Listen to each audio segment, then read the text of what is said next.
تو اپنے کلام کو نازل فرما کر ہمیں شفا دیتا ہے۔ تیرے کلام میں بڑی قدرت ہے اور کلام کرنا تیری خوبی ہے۔ تیرا کلام ہر زمانے میں اثردار رہا اور تو نے زندگیوں کو زمانوں کو بتلایا خدا۔ سو محنت کرتے ہیں کہ آج کا کلام ہماری زندگیوں میں پھلدار ثابت ہو۔ اے خدا ہم سے بول، کیونکہ ہم سننا چاہتے ہیں، ہم اپنے آپ کو خالی کرتے ہیں، تو اپنے کلام سے ہمیں بھر۔ اور اے خدا اس کلام جیسے کہ تیرے کلام میں لکھے، اس کلام کا سننے والا، اس کو پڑھنے والا اور اس پر عمل کرنے والا مبارک ہے۔ سو اے خدا ہمیں یہ توفیق عطا فرما کہ ہم تیرے کلام میں بڑھتے جائیں اور تیرے کلام کو اور زیادہ سیکھتے جائیں۔ اے خدا تیرے بندہ پر تیری خاص برکت ہو۔ اے خدا اپنے بندہ کی زبان بننا تاکہ وہ جو کچھ بولے وہ تیری پاک مرضی کے مطابق ہو۔ یہ سب کچھ مانگتا ہوں تیرے یسوع مسیح ناصری کے نام سے، آمین۔ ابھی وقت ہے کہ ہم خدا کا کلام خدا کے خادم پاسٹر بوائز سے سنیں۔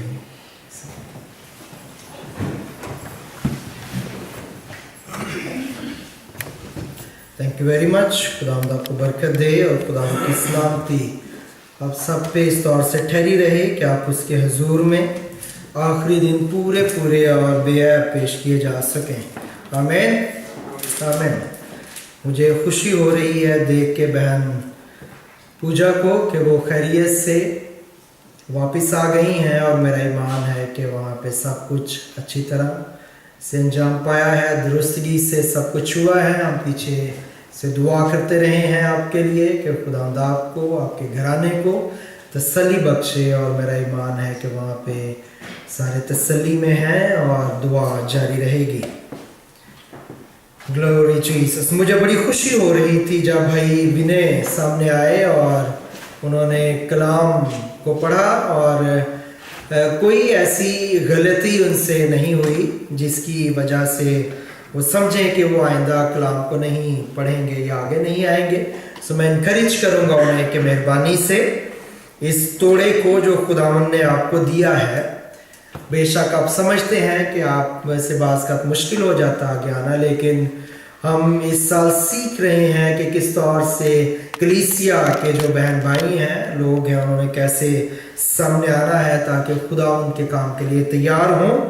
سو ہمت پکڑیں، تیاری کریں اور خداوند کے لیے استعمال ہونے کے لیے تیار ہو جائیں۔ آمین آمین۔ Thank you very much. آئیے ایک دفعہ پھر سے اس حوالے کو دیکھیں گے۔ یشوع کی کتاب، اس کا پہلا باب اور اس کی 7ویں آیت سے 11ویں آیت تک میں آپ کے لیے پڑھوں گا، اور پھر کلام کی چند ایک باتیں جو ہیں سیکھنے کی کوشش کریں گے۔ مضمون جو ہے آج کا ہے importance of the holy Bible in our lives. ہماری زندگیوں میں کلام مقدس کی اہمیت کے تعلق سے ہم سیکھنے کی کوشش کریں گے۔ یشوع کی کتاب، اس کا پہلا باب اور اس کی 7ویں آیت سے یوں لکھا ہے، تو وقت مضبوط اور نہایت دلیر ہو جا کہ احتیاط رکھ کر اس ساری شریعت پر عمل کرے جس کا حکم میرے بندہ موسیٰ نے تجھ کو دیا، اس سے نہ دائنے ہاتھ مڑنا اور نہ بائیں، تاکہ جہاں کہیں تو جائے تجھے خوب کامیابی حاصل ہو۔ شریعت کی یہ کتاب تیرے منہ سے نہ ہٹے، بلکہ تجھے دن اور رات اسی کا دھیان ہو، تاکہ جو کچھ اس میں لکھا ہے اس سب پر تو احتیاط کر کے عمل کر سکے، کیونکہ تب ہی تجھے اقبال مندی کی راہ نصیب ہوگی اور تو خوب کامیاب ہوگا۔ کیا میں نے تجھ کو حکم نہیں دیا؟ سو مضبوط ہو جا اور حوصلہ رکھ، خوف نہ کھا اور بے دل نہ ہو، کیونکہ خداوند تیرا خدا جہاں جہاں تو جائے تیرے ساتھ رہے گا۔ تب یشوع نے لوگوں کے منصبداروں کو حکم دیا کہ تم لشکر کے بیچ سے ہو کر گزرو اور لوگوں کو یہ حکم دو کہ تم اپنے لیے زادرہ تیار کر لو، کیونکہ 3 دن کے اندر تم کو اس یردن کے پار ہو کر اس ملک پر قبضہ کرنے کو جانا ہے جسے خداوند تمہارا خدا تم کو دیتا ہے، تاکہ تم اس کے مالک ہو جاؤ۔ خداوند کے پاک کلام کا پڑھا اور سنا جانا باعث برکت ہو۔ آمین۔ اس کے ساتھ دوسرا حوالہ آج تلاوت کیا گیا، پہلا زبور، اور پہلے زبور میں بھی یہ بڑا مشہور زبور ہے اور اس میں بھی کم و بیش یہی باتیں جو ہیں وہ دہرائی گئی ہیں، اور خاص بات جو دہرائی گئی ہے وہ یہ ہے کہ کیا ہو تجھے دن اور رات اس کا، شریعت کی کتاب کا دھیان رہے۔ یاد رکھیے کہ جب ہم کلام کو پڑھتے ہیں یا کلام کو سنتے ہیں یا کلام کا مطالعہ کرتے ہیں، اس کی اسٹڈی کرتے ہیں، تو ایک ہی چیز ہے جو کلام کو پڑھنے اور سننے اور مطالعہ کرنے، عمل کرنے سے آپ کے اندر امپارٹ کی جاتی ہے، اور وہ ایک چیز کیا ہے؟ ایمان۔ کیا ہے؟ جب کبھی کلام پڑھا جائے گا، جب کبھی کلام سنا جائے گا، تو اس کے جواب میں خدا جو ہے وہ فیتھ کو، ایمان کو آپ کے اندر ٹرانسفر کرے گا، انجیکٹ کرے گا، امپارٹ کرے گا۔ کیوں؟ کیونکہ لکھا ہے ایمان کیسے پیدا ہوتا ہے؟ اور کیا سننے سے؟ خدا کا کلام سننے سے۔ ایمان سننے سے پیدا ہوتا ہے اور سننا خدا کے کلام سے۔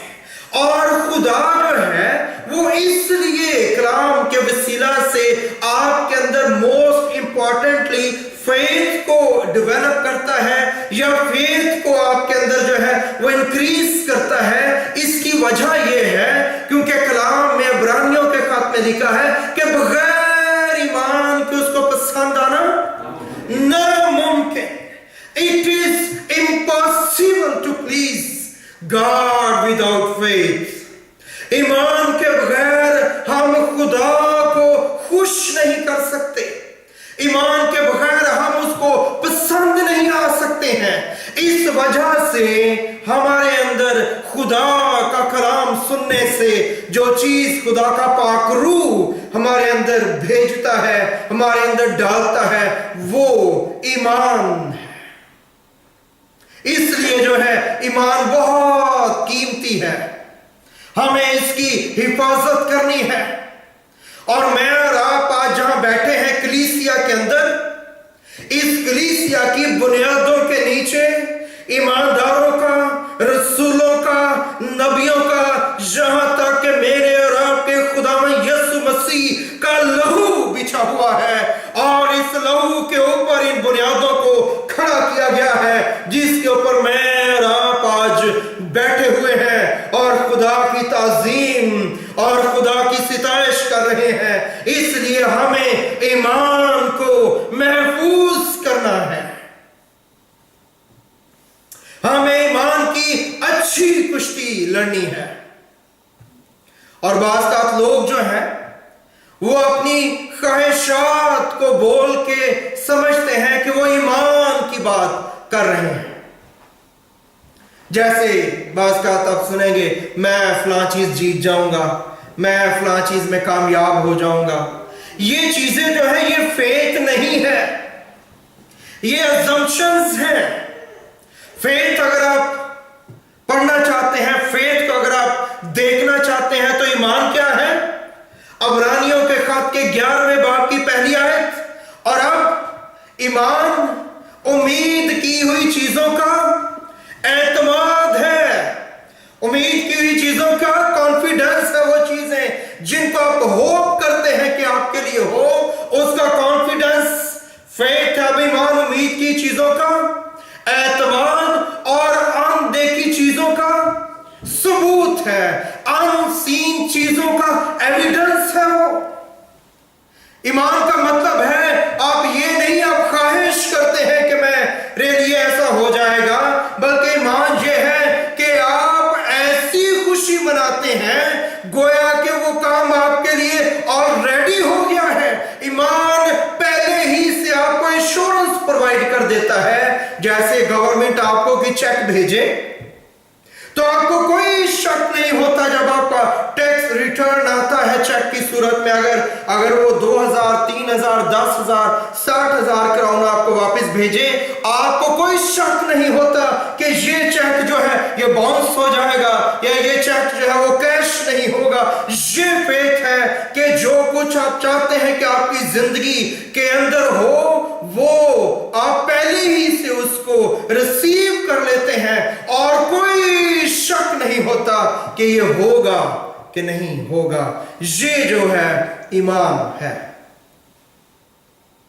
بائبل مقدس جس ایمان کا ذکر کرتی ہے وہ ایمان صرف اور صرف کلام مقدس کے ذریعے سے ہمارے اندر یا کسی بھی شخص کے اندر جو ہے وہ آ سکتا ہے. کتاب مقدس کے علاوہ اور کوئی ایسا سورس نہیں ہے اور کوئی ایسا ذریعہ نہیں ہے اس زمین کے اوپر جس کے وسیلہ سے ایمان کسی کے اندر آ سکے. ایمان اگر ہماری زندگی میں آنا ہے تو اس کا ایک ہی ذریعہ ہے, وہ ہے خداوند کا زندہ پاک کلام. اس لیے اسے ہم نے پڑھنا ہے, اس کو ہم نے جاننا ہے, اور جو کچھ آپ سنیں کاش آپ لکھیں اور گھر جا کے اس کا مطالعہ کریں اور مجھے پوچھیں اور زیادہ, تاکہ مجھے اور محنت کرنی پڑے آپ کے سوالوں کے جواب میں اور کلام کی گہرائی میں اترنا پڑے. اس لیے مجھے اور آپ کو کلام کے اوپر چلنے کے لیے تیار ہونا ہے, کیونکہ کلام ہی ہر ایک چیز کی بیس ہے. ابتدا میں خدا نے کیا کیا؟ زمین ویران تھی, سنسان تھی. خدا نے کیا کیا؟ اس زمین کے ساتھ کیا کرنا شروع کیا؟ کلام کرنا شروع کیا, بولنا شروع کیا خدا نے, اور کلام کرنے کے وسیلہ سے زمین کی یہ خوبصورتی, زمین کی یہ حشمت اور جو کچھ بھی اس میں معموری اس کی نظر آتی ہے یہ کلام کے وسیلہ سے پیدا ہوئی ہے. اور اس کے بعد یہی کلام جو ہے اس نے جسم اختیار کر لیا, مجسم ہو گیا, اور میں نے اور آپ نے اس کو خدا کے اکلوتے بیٹے خداوند یسوع مسیح کی صورت میں اپنے اور درمیان دیکھا. اور یہ جلال جو ہے خدا نے آپ کو اس میں شامل کر لیا ہے, شریک کر لیا ہے. خدا نے آپ کو اس جلال کے اندر کہ آپ بھی خدا کے بیٹے کے ہم میراث ہو جائیں. خدا کے بیٹے کی انہیریٹنس جو ہے وہ آپ کو مل جائے کہ آپ بھی اس کے بیٹے اور بیٹیاں بن سکیں. ہمیں فوق الفطرت ایمان کو کام کرنے دینا ہے. خدا کا کلام جو ہے, جو کچھ کلام کے ذریعے سے آپ کو ملے گا اس کے وسیلے سے ایمان آپ کے اندر آئے گا, اور وہ پہاڑ اور وہ چیلنجز جن کو ہم اپنی زندگی سے دور نہیں کر سکتے ہیں, وہ پہاڑ جنہیں ہم نہیں ہٹا سکتے ہیں, ایمان آپ کی زندگی میں سے ان پہاڑوں کو ہٹائے گا. کیونکہ کلام میں کیا لکھا ہے؟ اگر تجھ میں رائی کے دانے کے برابر ایمان ہو اور اس پہاڑ سے کہو کہ اکھڑ کر سمندر میں جا پڑ اور تمہارے لیے ویسا ہی ہو جائے گا. اس لیے مجھے اور آپ کو ایمان کی ضرورت ہے. جیسے جیسے کلام آپ کی زندگی میں آتا چلا جائے گا, آپ کی زندگی میں روحانی جو ایسپیکٹ ہے, آپ کی زندگی روحانی طور پہ مضبوط ہوتی چلی جائے گی. جس پرپورشن کے اندر, جس کوانٹٹی کے اندر کلام ہماری زندگی میں ہوگا, اسی کوانٹٹی کے اندر ایمان ہماری زندگی میں ہوگا, اور اسی کوانٹٹی میں خدا ہمیں اپنے جلال کے لیے استعمال کرے گا. جس پرپورشن میں کلام ہمارے اندر آئے گا اسی پرپورشن میں ایمان ہمارے اندر پیدا ہوگا, اور اتنے ہی لیول پہ خدا جو ہے وہ ہمیں استعمال کرے گا. دوسری بات یاد رکھیے کہ جس ریشو میں کلام ہمارے اندر آئے گا اسی ریشو میں مسا ہماری زندگی کے اوپر ٹھہرے گا, اور اسی ریشو میں ہماری زندگی کے بندھن جو ہیں, جوئے جو ہیں, چیلنجز جو ہیں, مصیبتیں, پہاڑ, وہ ہماری زندگی سے جائیں گے. کلام میں کیا لکھا ہے یسایا کی کتاب میں؟ اور وہ جوا کس کے سبب سے توڑا جائے گا؟ مسا کے سبب سے. وہ جوا مسا کے سبب سے توڑا جائے گا. اگر ہم چاہتے ہیں کہ ہماری زندگی سے کوئی جوئے ہیں, کوئی یوکس ہیں,